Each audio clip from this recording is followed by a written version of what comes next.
Canna Lily Info and Care: How to Grow Canna Lilies.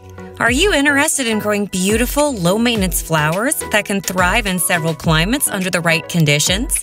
If so, the Canna Lily is the right pick for you. Although native to tropical areas, you can grow them annually in other climate zones if you care for them correctly. Here is some insight about this beautiful plant, how you can keep it healthy, and how to make them thrive during winter. Before I continue, do me a favor and click the like button, as it would really help the channel out. While you do that, enjoy this beautiful photo of a canna. Think of it as my way of saying thank you.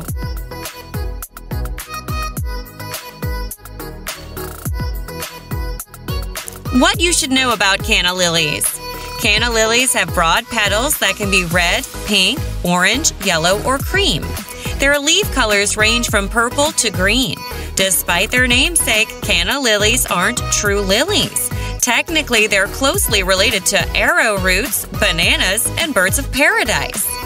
In locations with higher hardiness levels, you can grow canna lilies as perennials. However, in colder areas, they grow annually at the start of spring. Depending on their environmental conditions, they can grow up to 5 feet tall, although some varieties might grow up to 8 or 10 feet tall. In addition, cannas can self-pollinate and produce nectar that attracts bees, hummingbirds, and bats.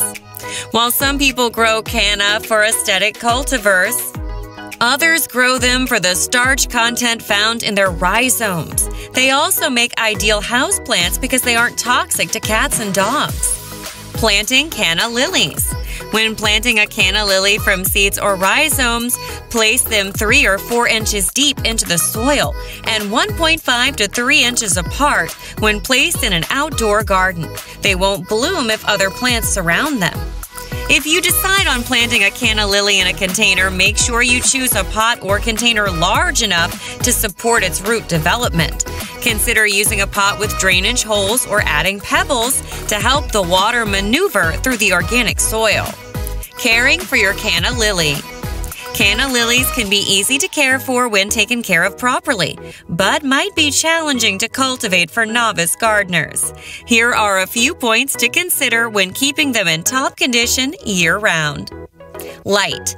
While some canna lilies can tolerate partial sunlight when grown in shady areas, they thrive best when placed in direct sunlight. Ideally, they should receive about 6 to 8 hours of direct sunlight during the summer. When growing them with partial sunlight, give them 1 to 2 hours of direct sunlight before putting them back in their controlled environment. Soil quality. Canna lilies prefer growing in moist organic soil with excellent drainage. They can adapt to several soil types such as clay or loamy soil, but prefer ones with pH levels around 6.5. Garden compost or fertilizer can also enhance their growth in compatible soil. It would be best to replace your canna lilies fertilizer every month. Water. You can water a canna lily once every week. In places with harsher summer temperatures, you can water them twice a week, just enough to keep that soil moist. Oversaturating the soil can lead to rotting within the plant's roots. Temperature tolerance.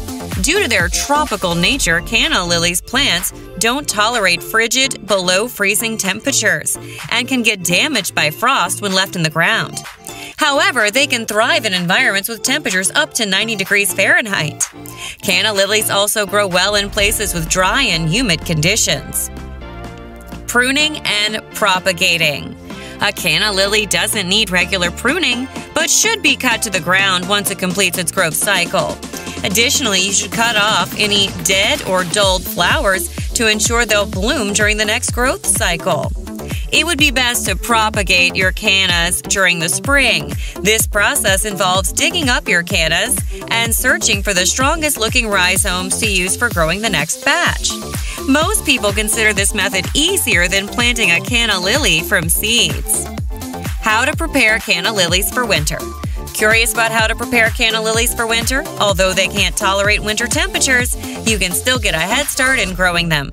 When the first frost approaches during fall, dig up the canna lilies, extract their rhizomes, clean and let them air dry, and store them in bags in dry, cool areas indoors with temperatures of 40 degrees or above. During this period, occasionally spray the rhizomes with water to protect them from drying out. Then you can move them into pots and grow them for a month before moving them outdoors after the frost dissipates. You can leave canna lilies in soil during the winter if you live in places with warmer climates that don't experience harsh winter temperatures. Common pests and diseases. Although canna lilies are hardy plants, they can still encounter health issues.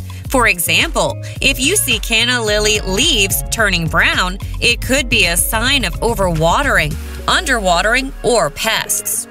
Poorly drained soil can also rot their rhizomes. Canna lilies can become prone to fungal infections from Pruning thalea and develop canna rust. Yellow pustules develop on its leaves or stems and eventually turn brown and black as they dry out and fall off.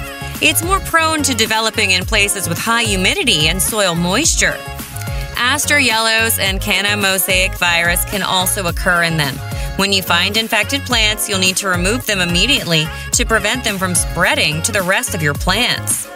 Pests that enjoy eating and damaging your canna's leaves include snails, slugs, Japanese beetles, and the canna leaf roller. The canna leaf rollers leave sticky residues on the leaves and prevent them from unfurling. Final thoughts: canna lily info and care. Canna lilies are one of the most colorful tropical plants you can add to your home and bloom during the summer when given enough care and attention. Although rhizome extraction might seem more complicated than planting traditional seeds, keeping the most durable ones in top condition promises a plentiful growing season. You can plant them indoors or outdoors and accommodate their growth by keeping them in ideal growing temperatures. They're also hardy enough to withstand most naturally occurring botanical diseases. Their fondness for moist soil and open sunlight makes them perfect specimens for growing near small ponds or wide garden spaces. When you give them enough distance from other plants, they can grow to tower over the rest of your greenery. If you enjoyed this video, be sure to tap the like button and subscribe. Also, let me know if there are topics you want me to cover. And remember that life is better when you garden. I'll see you in the next video.